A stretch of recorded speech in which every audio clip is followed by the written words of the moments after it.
Well, this is another recovery truck, and I was very fortunate to be behind the guy that was in this right before me. He is a professional, had it set up just tip-top shape for me, which I really appreciated. I can go ahead and work on getting that back to Oregon there.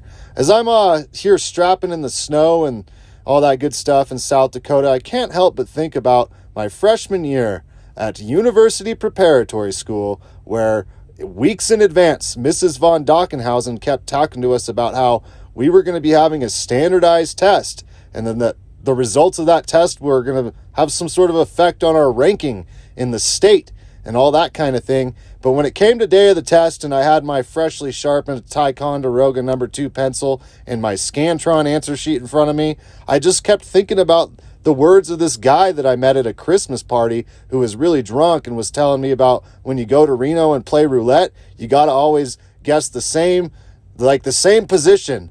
And so I thought, well, if it works for him, it ought to work for me. So I just, multiple choice standardized test there, I just put C down for every answer and then just called it a day about an hour ahead of everybody else finishing. And the teacher came over and he apparently was not going to buy into the idea that maybe I was some kind of prodigy or just really smart. He knew something was going on. He called Miss von Dockenhausen, who was in charge of the test school-wide, and she came right on in, and she told me, listen here, buddy, you're going to redo this test, and you're going to do it right this time. But joke on her. I just picked different answers for each question, but still did not read any of them. And I think it worked out okay on account of University Preparatory School still exists, even though I probably brought down the statewide ranking significantly that year by not giving a shit at all. This here's Jake. He's an owner-operator out of Iowa. We were tarping up together. Super cool guy. I didn't take the time to tell him to his face that he's a real cool guy, but I'll tag him down below so then he can know that I think he's a pretty neat fella. We had a lot of fun there just getting tarped up and everything, and it was a good time.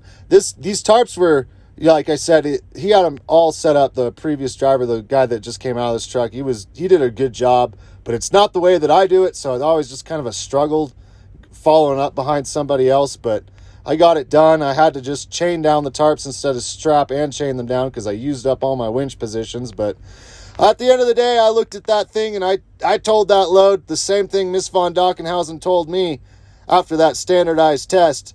You are not going anywhere.